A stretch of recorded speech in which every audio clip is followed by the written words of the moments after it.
Hi there, folks. Welcome back to the WP-Tonic interview show for this week.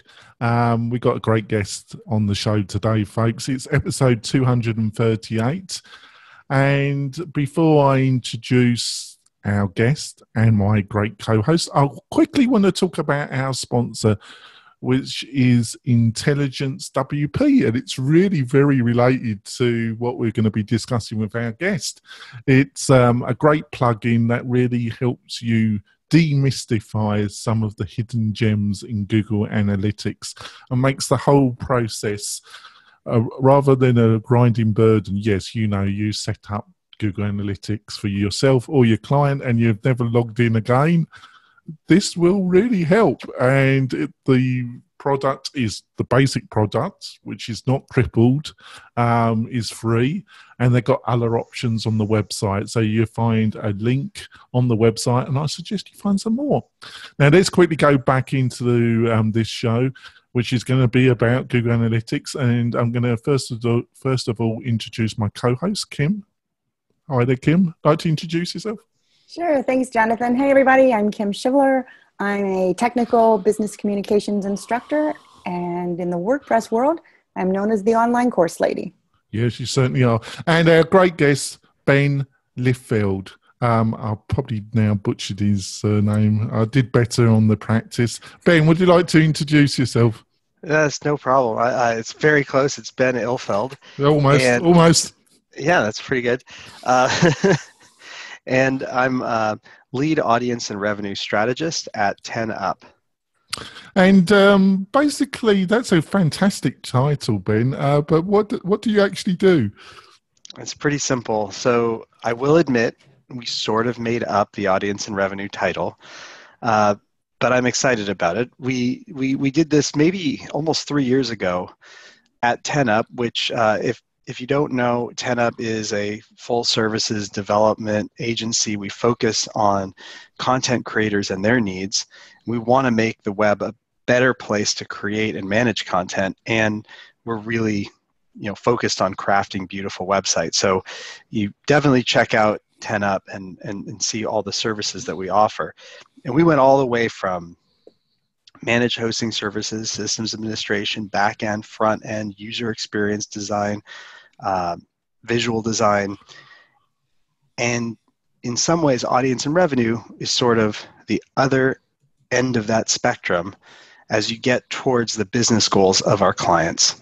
So audience and revenue services focus on challenges with ad code, analytics code, SEO, understanding how you measure and grow your audiences, grow towards your goals, whether they're conversion or monetization of your audience through advertising, and improve upon those. So those are the strategies that we live in, and the tools that we use, like Google Analytics or Google's DoubleClick for publishers, Data Studio, tag management suites, data management platforms. Those are the tools that a lot of enterprise level users of WordPress and other content management systems have at their disposal to monetize their sites.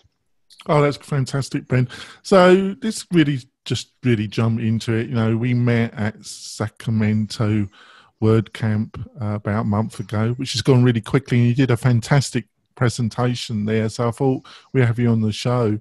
And what is it about Google Analytics? Am I right that a lot of people do struggle with it? And to start off the conversation, got any insights why people struggle so much with it? Oh, yeah. I mean, there's a bunch of different ways to struggle with a platform as broad and interesting as Google Analytics. First of all, I think a lot of people use it because it's free and it's sort of ubiquitous. And someone says, just, use this plugin or throw this JavaScript in and you'll have an understanding of who's using your website and how they're using it. The reality is that Google Analytics out of the box is going to give you the analytics that it has that's sort of one size fits all as much as possible for almost everybody in the industry. Your website is probably different. Maybe you're a blog. Google Analytics isn't built for blogs. Maybe you're e-commerce. It's not built for e-commerce. Maybe you're a large publisher. It's not built for you either. It's not really built for anybody. It just kind of gives you the analytics that it has and it knows. If you are e-commerce, for example, you have to customize just a little but just know going in, you'll want to be tracking e-commerce, right? So you have to turn that feature on. Out of the box, Google isn't going to make that assumption about you. If you're a large publisher, you care about maybe how deep someone reads into an article. That can definitely be done, but it's a set of customizations that you might have to turn on. And so the main number one thing that people get wrong with Google Analytics is they sort of mistake a really useful Swiss Army knife of tools for something that was crafted for them. They can jump in and pay attention to metrics like users or page views, which on their own aren't very useful because oftentimes there isn't much action-oriented insight that you can gain out of it. It's sort of a machine when you start focusing on just users or page views that gives you a little bit of a dopamine rush, almost like seeing likes on Facebook, but doesn't mean enough to you to take action and make your site better. And so that's really I think where most people fall down. Yeah, let's see. I've really listened. Let's do a bit of paraphrasing. So I think what you're really saying is that it's like it's a powerful tool. It's a Swiss Army tool, but there's consequences with that power and that flexibility.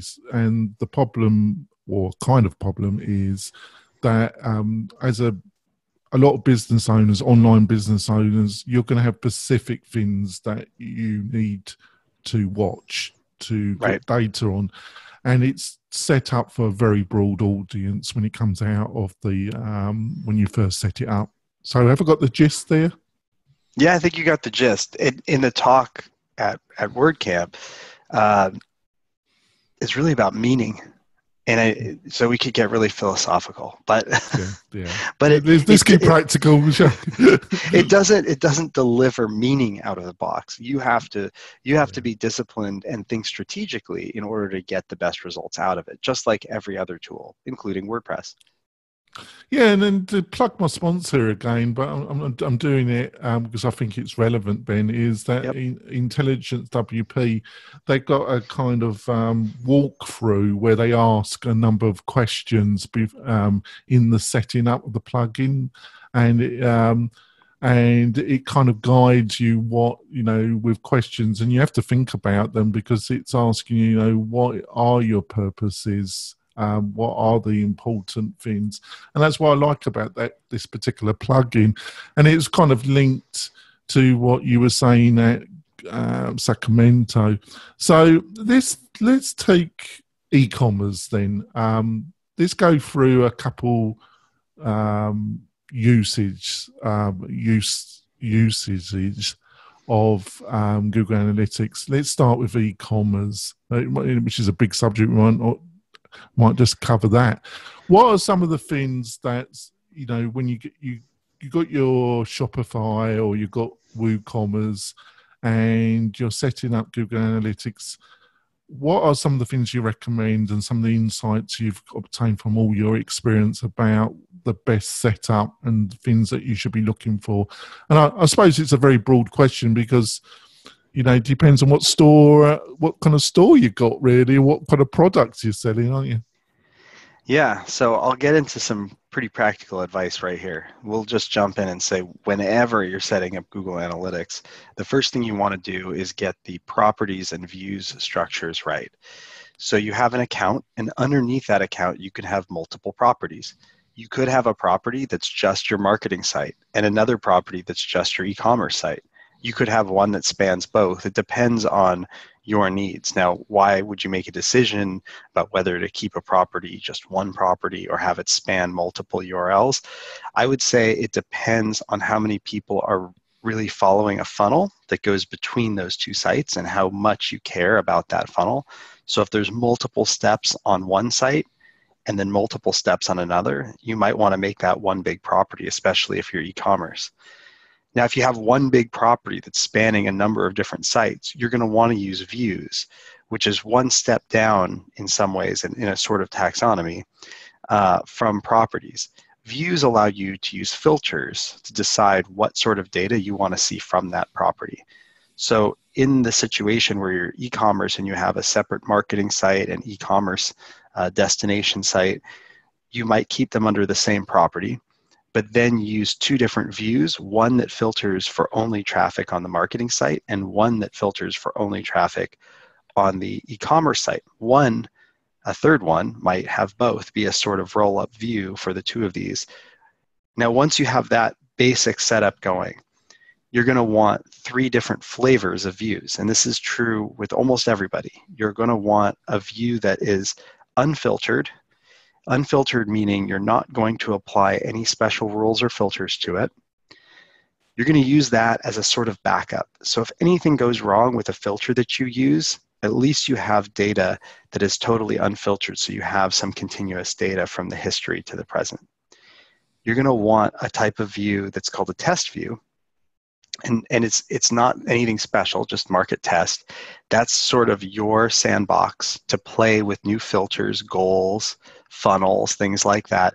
Because once you actually commit those in some ways to a master view, then those goals and funnels, if there's a breakdown in the kind of data that you get from them, you can't go back and change those retroactively. Oh, so it's a bit like a website. You got a production site. That's right. And you can have a staging site. And what's that called again, the kind of staging site? So I always name it test. It could be, you could call it staging if that's what you're familiar with. So you have an unlimited or unfiltered view, and that unfiltered view is very much like a backup. You have a test view, and that's very much like a staging site.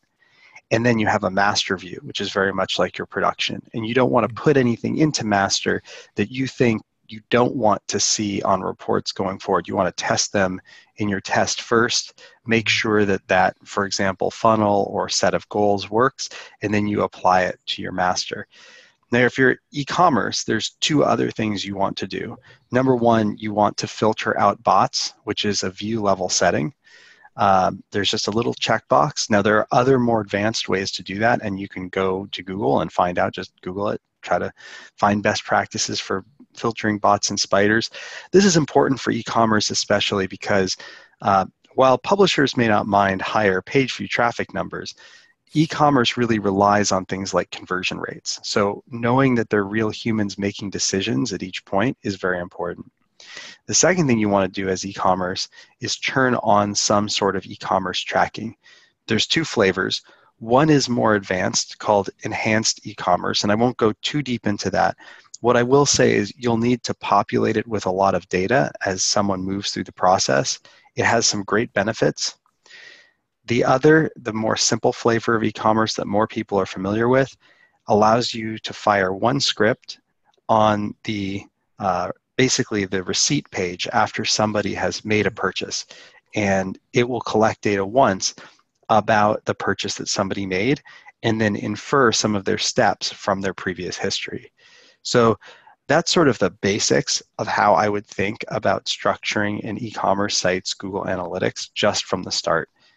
The other thing that e-commerce sites almost everybody does, and it's fantastic, is leverage goals, which are discrete events that you can set. So you want to think about it may not just be finishing and purchasing something through the cart system. That may be one goal, someone checked out, but it might also be a goal like signing up for our newsletter or seeing 5 products in a month that's exciting to you. So you can really draw out the type of goals that you want and add those goals into the admin. This is getting pretty in the weeds, but basically in the admin panel, when you're setting up that view, you can set up goals. And once you have goals set up, you can also define a funnel. And this is something that lots of e-commerce sites do. And what I recommend is actually don't start with a funnel. Start with e-commerce, and then there is a report within Google Analytics where you can look at the previous steps that people took as they're checking out and use those previous steps as the basis for describing your funnel. So once you know how people use the site, then build the funnel off of that.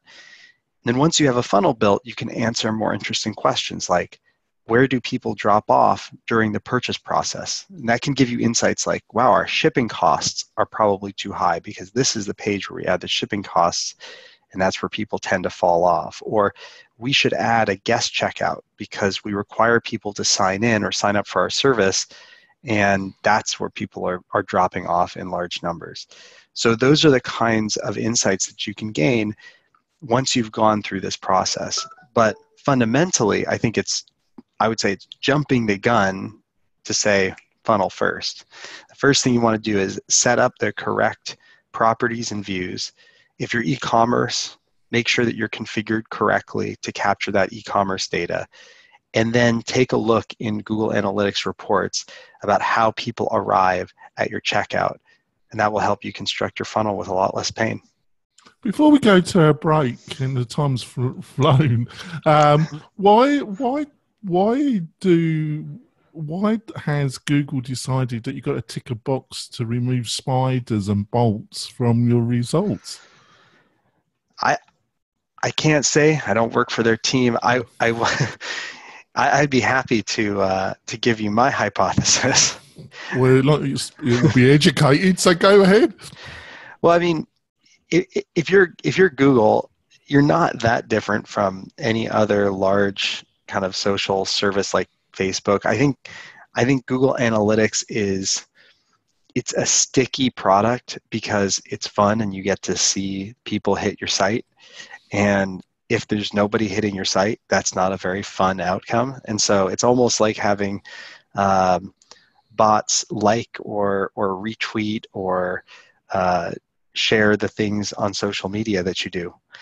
There are people that just are excited to see some action, even on the smallest website. So, I don't think it's probably not a product decision that I would make that makes sense for businesses. But I think for the everyday casual user, it's exciting just to see some extra traffic. And I think it's sort of for that dopamine rush. As I said, Google Analytics has this very broad base of users. So for your individual business, the most important thing, actually, and we haven't talked about it yet, maybe we'll talk about it after the break, is creating a measurement plan so that you know what means something to you. And the pieces of that you can track in Google Analytics, then there are strategies to attack that, make sure that you have those. If there are things that you have to track in other ways, that's okay too. You're going to have to pull that data in from other data sources.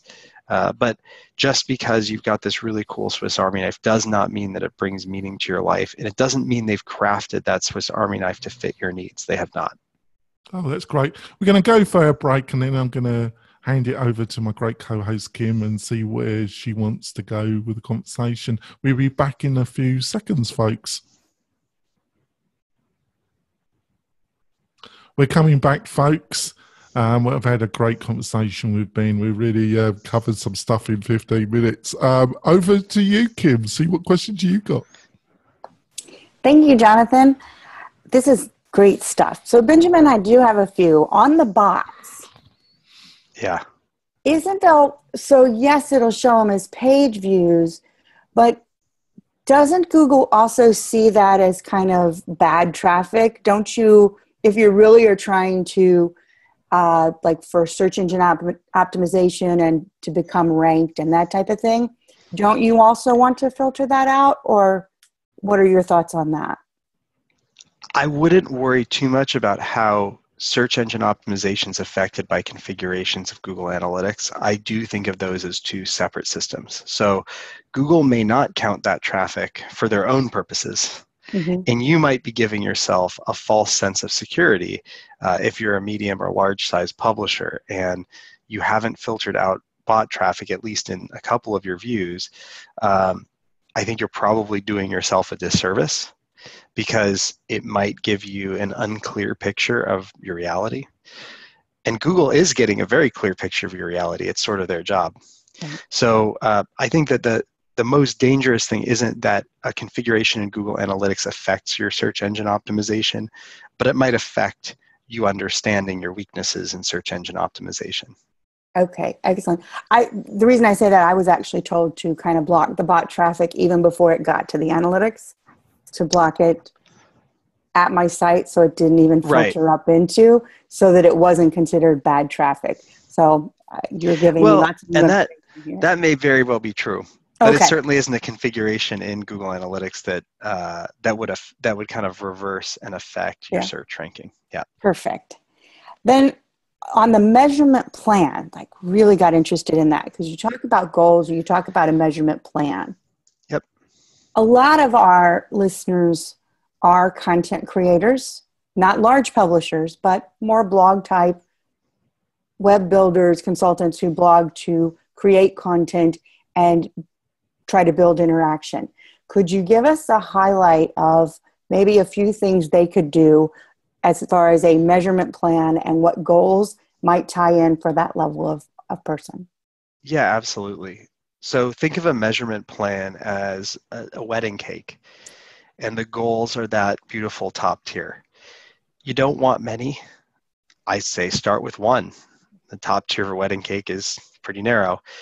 And if you're one of these content creators that has a specific niche, it may be that this month or the next couple of months or this year, you'd like to grow, for example, a loyal audience. So that may be your goal. Sometimes I would say people get too narrow. So they'll say something like, I want to increase the number of subscribers to my email newsletter. I would say that is more of a strategy or a tactic.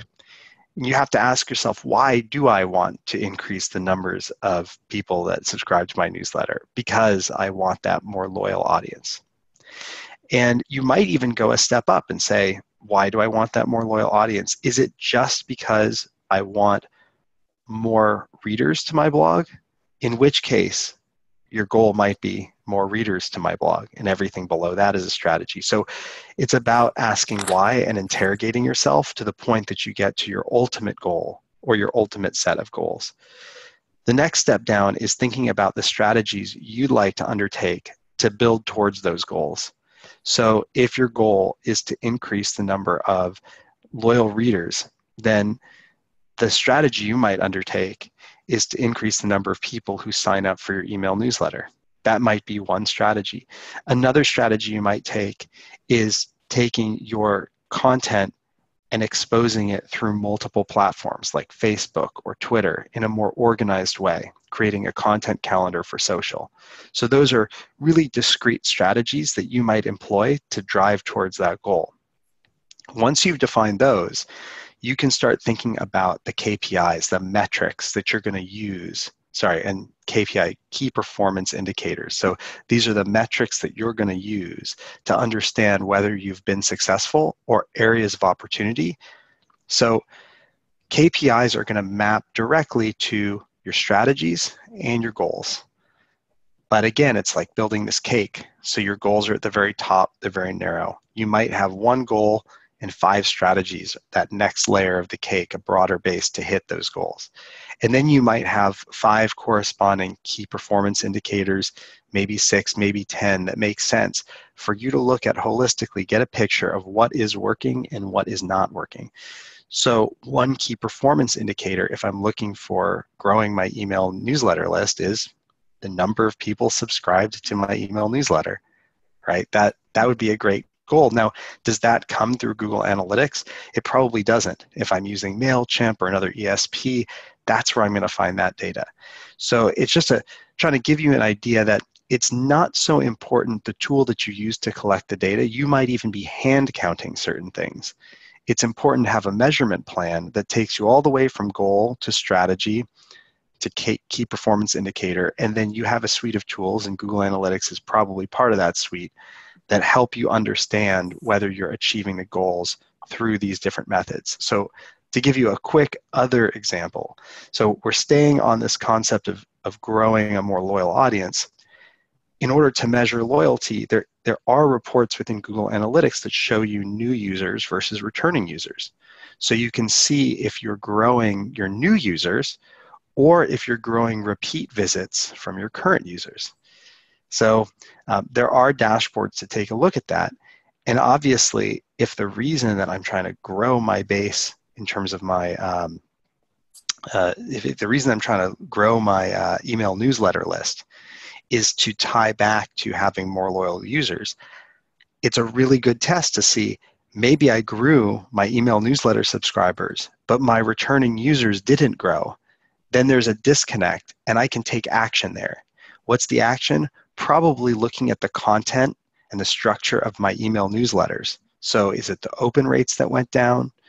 Is it the fact that people aren't clicking on those links and going to the articles on the site? Am I not teasing enough? Am I giving too much inside the newsletter itself? So that's where you get to the actionable insight. And it really only works if you built out a measurement plan. Wow. I love that. I think the biggest thing, I mean, you gave so much value in there, but one thing that I just kept coming back to and coming back to and coming back to is to find the real goal. So often when we work with people, right, the goal is, like you said, I want more subscribers.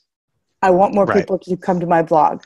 But what is your real goal in the long run, and distilling that out and keep questioning. I love that you pointed out, keep questioning, questioning, questioning till you get to the real goal. I mean, and I think that's probably true whether we're talking about analytics or anything in our business, right? Yeah.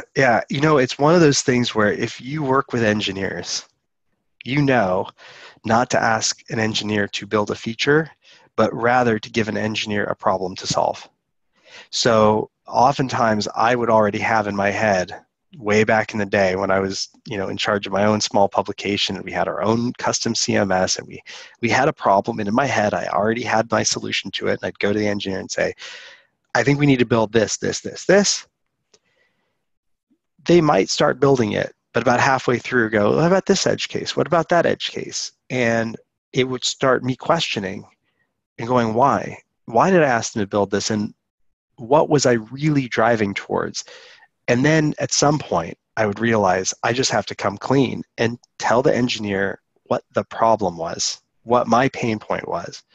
And once I'd sort of described the problem, we started to get to the root of the why. A good engineer is going to ask why a lot. Mm-hmm. And when we get to that root, it turns out that engineers are problem solvers. And there's a better way to approach this that I hadn't seen. And that's why we were working together in the first place, right?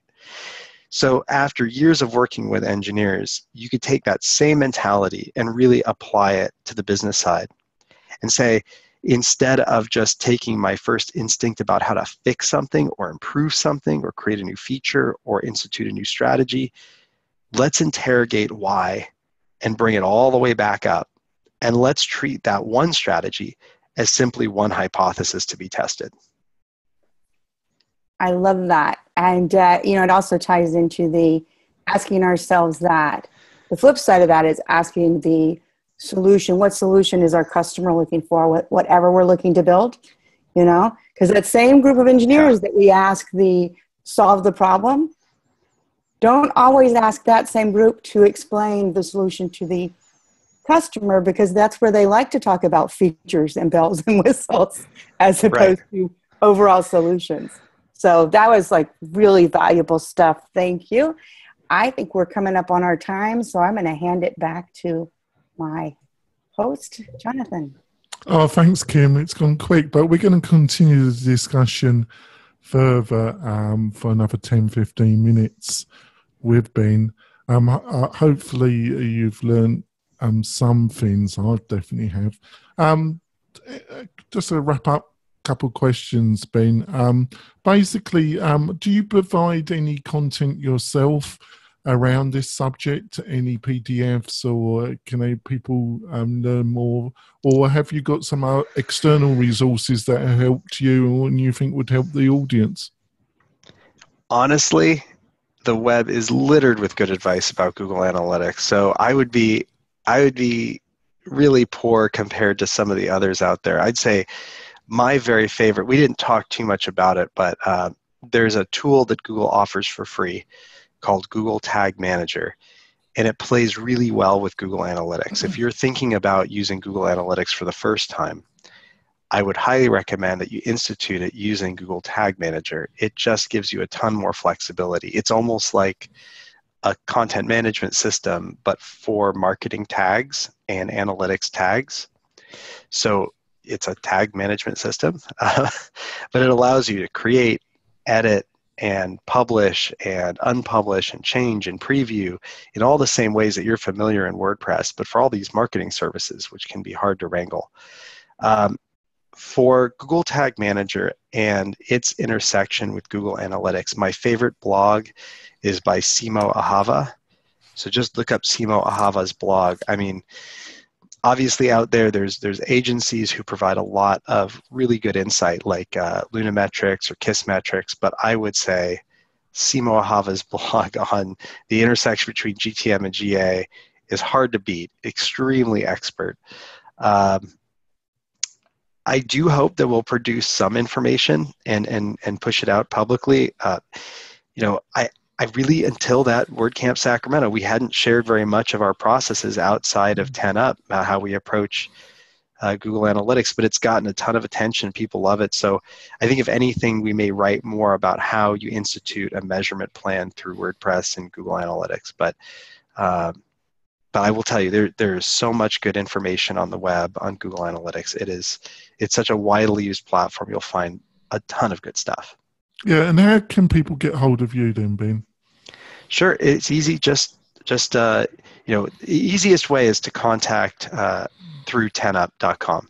If you go to 10up.com, it'd be easy to get a hold of any of us. For me personally, my email address is ben, at 10up.com, 10up.com.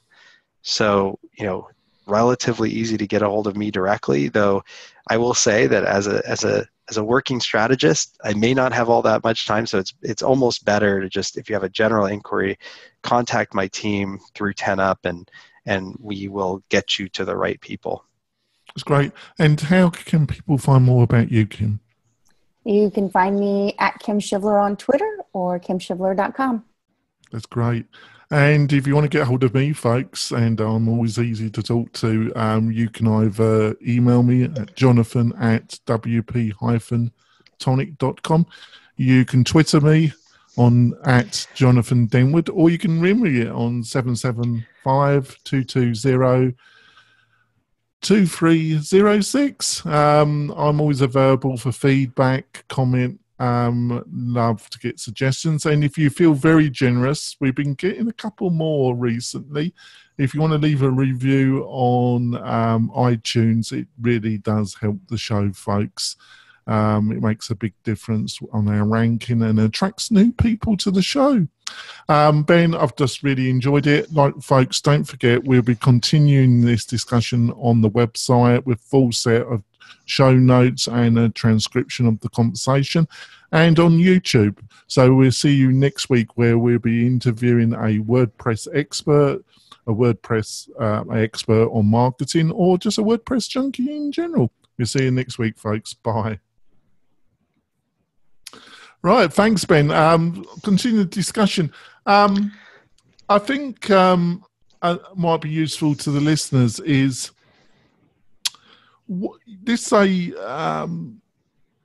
how to word this without it going on forever. You got a marketing website. Obviously, everybody in business has a website and they want outcomes, and normally those outcomes is qualified leads. As I was listening to you talking to Kim, do you think it's slightly outside the process, but what's come to my mind is I think people set up Google Analytics and spend a lot of time and educate themselves, but what they forget is they might be better off hiring some services and getting people outside to look at the website and give them feedback about, because I'm shocked there are services that you can hire their services and they provide outside people and they record their reaction to your home page and they go over the website. Because what I think is obvious to you, because you've worked and let's say you're working with a team, what's obvious for you or the team, you've become immersed with the website. Isn't that obvious to new people that come to the website? What do you think about that? You're absolutely right. I think analytics in general are overused, and also people aren't always paying attention to the right pieces of them. So For example, people love heat maps. I mean, I could show clients heat maps for days, and everyone would think it's the coolest thing in the world. I mean, it's rainbow colored. Who wouldn't like it? But but user testing oftentimes provides a lot more nuanced feedback and shows you exactly where the pain points are. And you're correct. There are services that allow you to just have, ask for 10 people of a certain kind from a certain type of audience to use your website or your service to try to achieve something. And you can see them in the points where they get frustrated. You could see them during their recordings where they pause and where they look and where they go. And that is really, really interesting stuff. That's why at 10 Up, I don't mean this to be a plug, but we have a really great user experience team that leverages user testing as part of their tool set. So analytics can give you insights about where something's going wrong and what you might want to test. But I don't think that it substitutes for user testing, right? Analytics isn't always direct feedback into product development. Oftentimes, it just shows you what's broken or what questions to ask. And when you start interrogating those questions, you're going to need specific tools to address that. One is user testing. Another might be visual design best practices. You might have to go back to a front-end engineer and talk about accessibility if you see that that could be a problem. So there are a lot of different problems that can uncover. A common example with blogs is that you might uncover you have issues related to search traffic, and now you have to think about SEO. And so that's an entirely different discipline. It uses a different group of tools. So you might be using Moz or SEMrush or Ahref, and we could go on and on. So the point is not that Google Analytics or any analytics suite is the be-all, end-all.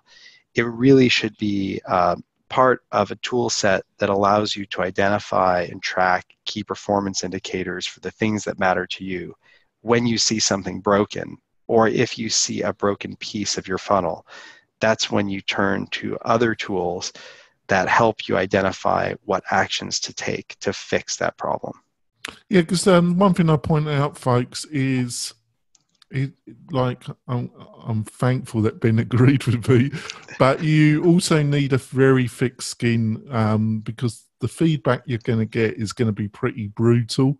And if you spent a lot of time on something and the users just don't understand where they're going, where they should be going, the feedback you get is pretty in your face.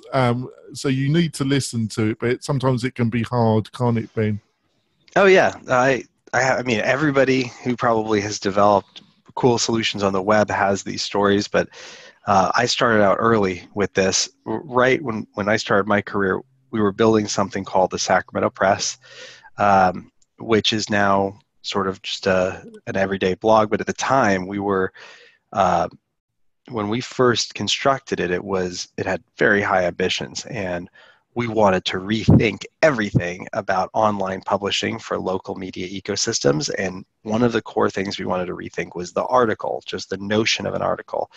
We had this great idea that articles were really themselves a relic of a past time. And these anachronisms were because you had only a certain amount of space in a newspaper and you had to print at a certain time. So you have these constraints of space and time. But if you remove those, you'd have something that was much more free-flowing. So the base unit of the CMS we were building was not the article. It was this thing called the storyline. And the storyline would allow for you to flexibly update the content. It would allow for conversations which had been siloed into comment sections to feel very much a part of the content, be adjacent to it rather than below it. And we had this is back in 2006 we were building this for the first time, and we used some really cool Ajax to kind of switch planes that allowed you to see comments hidden behind other pieces of content, and the whole thing scrolled almost like you were looking at an endless microfiche. And I thought it was absolutely gorgeous. So did our engineers. And then we took it to some everyday people, and they had no idea how to use it, right? What is this? Not at all. Right? And so we had to scrap our entire first design. And though we kept a lot of the underpinnings of what a storyline was and what it meant to us internally, what we presented to users became very much like a newspaper. And if it's tough to see because these are older designs that you wouldn't see if you went there today. It's run very differently. But if you went there and saw the Sacramento Press as we launched in 2008 or ran it in the next few years, it looked very much like a newspaper. And the storylines were broken up into posts that looked very much like articles, because we realized that's what the users would recognize and they'd understand the medium almost immediately. So there's a lot of pragmatism that comes from that. You learn a lot of insights just being open and not sticking to, your imaginary product, but watching how people use it. It's really crucial. That's great, Ben. Kim, like to jump in with some questions? I caught her on mute. She's. I think she's having technical troubles. Before Kim solves her technical troubles, I'd like to go on to, obviously you've got a lot of experience with online publishing. Like you say, you run.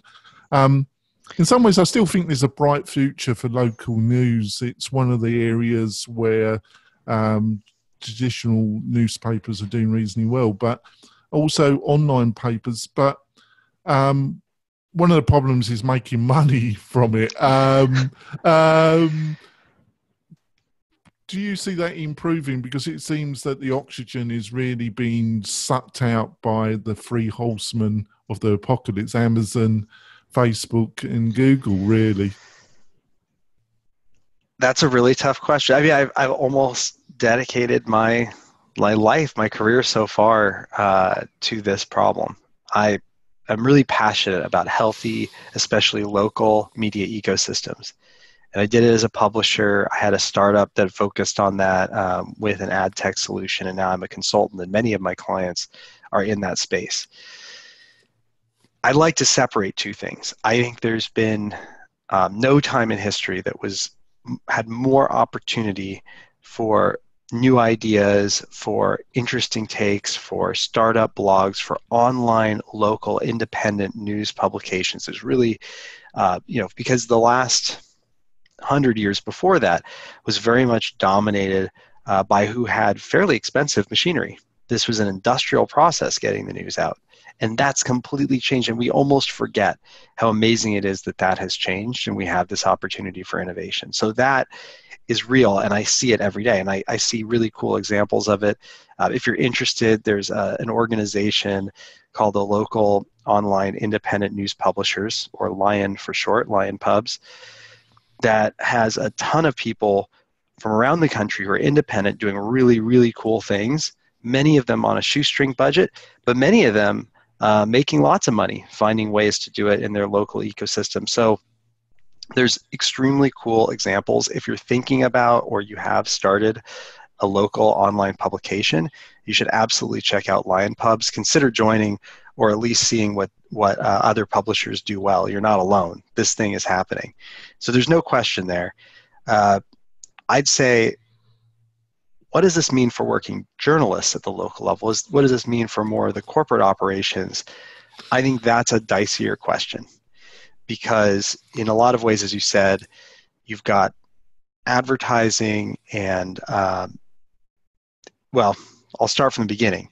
You have the newspaper itself was also a marketplace, and you have a lot of the marketplace pieces stripped out. And that's not just Amazon, but earlier on, whether it's autos with cars.com, or real estate with Truly and Zillow, or apartment finding or job finding with Craigslist early on. A lot of the pieces that made this a really interesting bundled product had heavy competition early on, a decade ago on the web. And so that really changed the landscape and the opportunities for these companies as they moved into digital.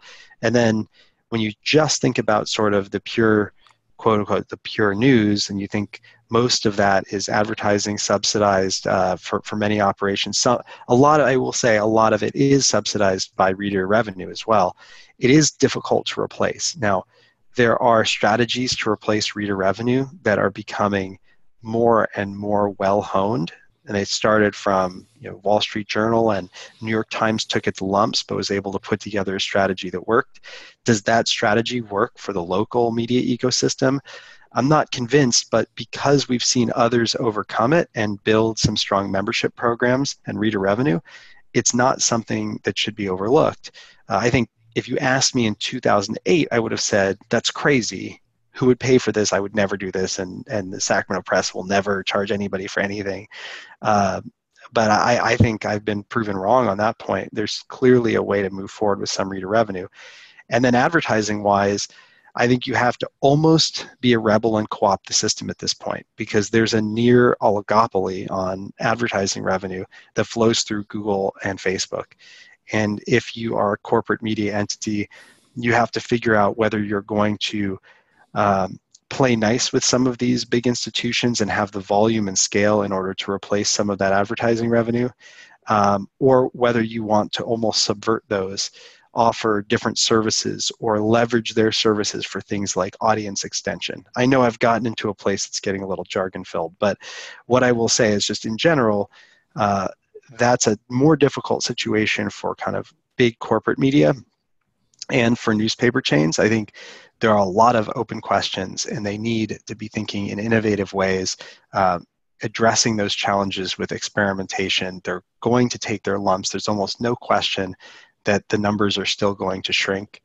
That doesn't mean that they can't come back strong. Well, I suppose the real core of it is there a real demand for local news? I think there is. Yeah, there's a demand to read about and talk about local news, absolutely.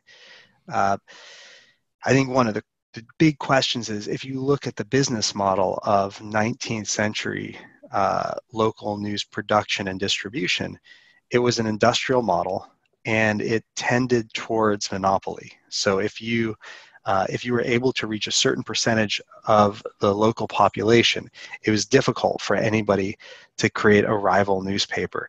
And once you were in that monopoly position, then you had the ability to create adjacent services and take a significant number of profits. What happened at the end of the century is that because you had all of these local monopolies, each of which made approximately 20% profit margin, you could easily go to a bank and say, I want to take over the paper in the next town over.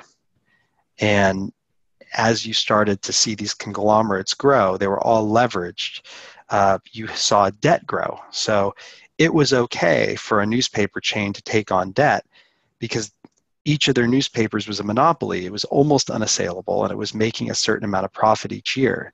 So that the newspaper chain and the bank could calculate exactly how much of that profit went back to that leveraged, sort of the leveraged takeover debt that they had accumulated.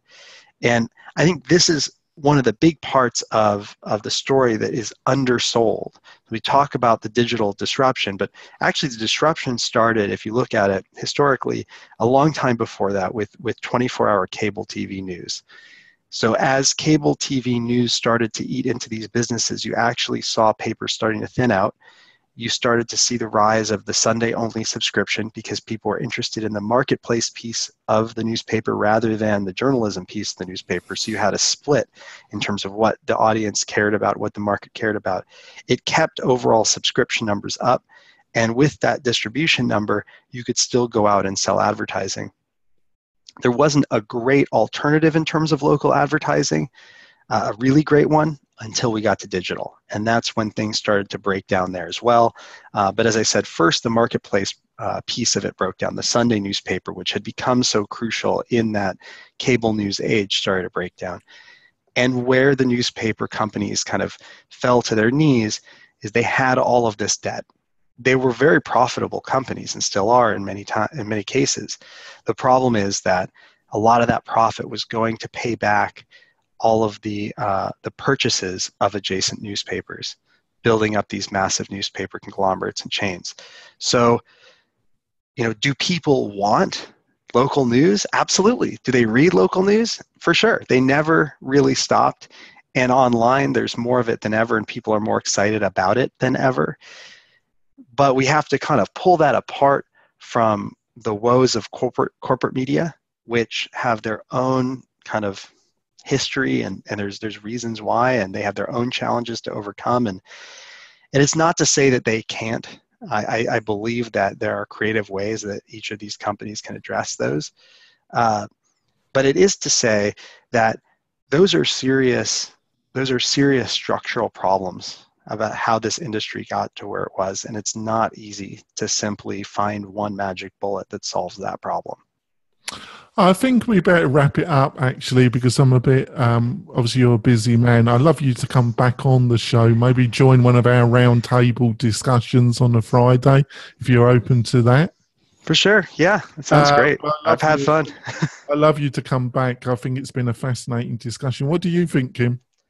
I thought it was great. And I love what you said with local. Particularly, I think that's particularly true in even smaller markets, in the sense of local news in Miami is different than I live in a smaller town in Florida, Melbourne, and I can see where someone doing things locally here definitely could become marketable. And I think in the bigger cities, the local news option actually would allow you to take it down to the neighborhood level. That's absolutely right. That's exactly what's happened. Or you've seen niches, which is I absolutely love, where you have, in a larger market, you might have somebody who's focused on not just news, but they're focused on maybe transit news or art-related news or something like that. So I also would say that the rise of the newsletter has helped out enormously as well. So you're seeing a lot of interesting sort of convergent trends. And I think many of them do benefit that the health of the hyperlocal and local media ecosystems. And I've been excited about it for a decade and a half now. I still am excited about it. And I think it's really very important for our democracy, because I don't want to go into politics on this show, folks, but I think you got to accept no matter what political attitudes you have, you got to realise that power corrupts and total power corrupts no matter what, and it's only having a effective local news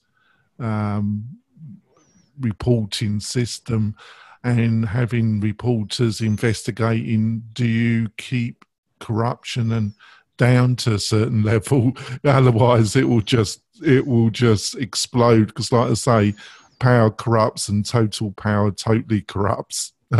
So that was a bit serious, but I just wanted to point that out, folks. It's been lovely having you on the show, Ben, and we join us next week, folks, for another guest interview, and I hope it's as good as this has been. We'll see you next week, folks. Bye. Bye.